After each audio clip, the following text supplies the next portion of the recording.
Meanwhile, a new bill sponsored by 9th District Congressman Steve Cohen aims to use tax incentives to revitalize the poorest communities here in the Mid-South. It's called the Growth Zones Opportunity Act, and it would essentially renew expired tax breaks for those so-called renewal communities. The previous tax break that designated Memphis as a renewal community expired in 2009. 9th District Representative Steve Cohen. Representative Cohen, thanks for being here. Nice to be with you, Darrell. Let's talk about the legislation you're proposing, the Growth Zone Opportunity Act. And this will basically, it'll sort of renew, if I'm reading this correctly, renew tax incentives to rebuild parts of Memphis that need it most. Am I reading that correctly? Well, parts of Memphis, other inner cities, rural areas that were hit hard by the recession, we had empowerment zones and we had renewable community laws. They included within them tax credits for businesses that invested in areas that were hard hit during the recession and needed economic growth, that hired people who lived in those neighborhoods, and it gave tax credits. It also gave accelerated depreciation for investments in those areas in the new businesses or the renewed businesses. For some reason, they both expired and haven't been renewed, and they should be renewed because we still have a lot of areas like Memphis that need economic empowerment. And so we're proposing this. We sent out a letter to our colleagues asking for co-sponsors. It should be something that Democrats and Republicans both support because it's giving private sector tax credits for going into inner cities, and that's always been a successful public-private venture.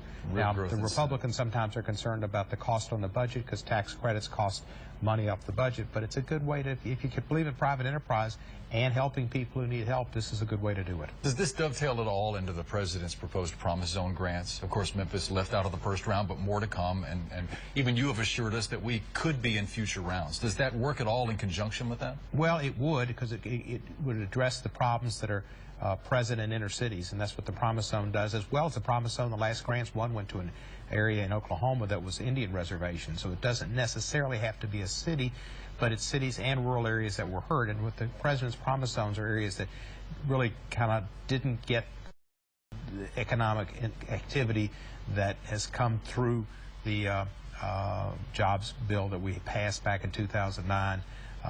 That helped get us out of the Great Recession, but have still suffered, and Memphis is one of those cities. So we're hoping to get a Promise Zone designation for Memphis and then during the next term. Two members of the president's cabinet visiting next week. Secretary of Transportation Fox and, of course, Sean Donovan, the Secretary of the Housing and Urban Development. Do you know the reason for their visit, why they're here? Secretary Fox was here just late last year.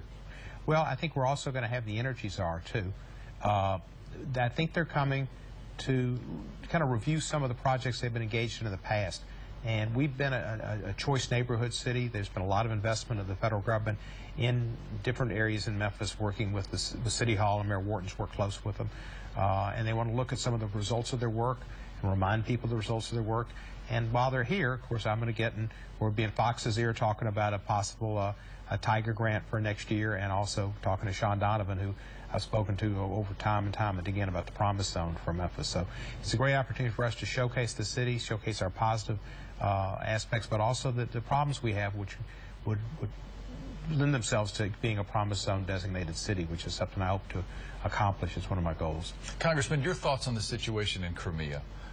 Specifically, yesterday we found out through Secretary of State Kerry that in one certain city, Jews were being basically singled out and asked to register. Now, again, we can't verify a lot of the reason behind that. There's the speculation that this could even be the act of only a few radicals and not some sort of a governmental decree. But does that further show just the lack of stability in that reason, and how concerned should we be? I think it's probably just a few radicals. I mean, there's only been a limited number of people involved in eastern Ukraine and occupying government buildings. In one of the incidents, the first time they went into occupy a government building, they occupied the Opera House. Right. Now, that kind of tends to indicate that it's not homegrown talent. And there might have been some folks sent in from across the border. There are great problems in eastern Ukraine. The Russian-leaning people, speaking people, native people, have had differences with the other Ukrainian folks who are more Eastern European-oriented, and that's gone on for years. I think the President and Secretary Kerry said the situation with the Jewish people, that was an edict kind of put out by this pirate group, right, of guerrillas was grotesque, and that's indeed what it was. Coming in that area where the concentration camps were not far away, and so many people from those areas were taken to the concentration camps and killed. It was grotesque. I'm concerned, as a member of the Helsinki Commission, which is responsible for America participating in the security and cooperation in Europe, and seeing that human rights are respected and democracy is carried out. I've been asked by the President, the Secretary, and others to participate in monitoring of elections come the end of May.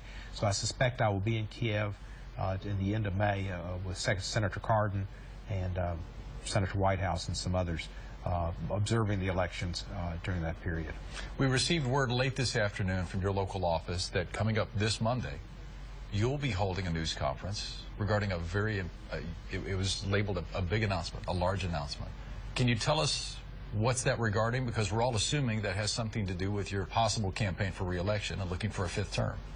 Well, I am looking for a 5th term, and it will relate to that, and it will be an announcement that a lot of people, anybody who's running for this office would be proud to be making the announcement that I'm making. So specifically, you won't get into specifics? Specifically, I will not specifically get into specifics. Not until Monday anyway. And then big news. Awesome. Thank you, Darrell. We appreciate your time. Thanks for being here today. Nice to be with you. Thank you.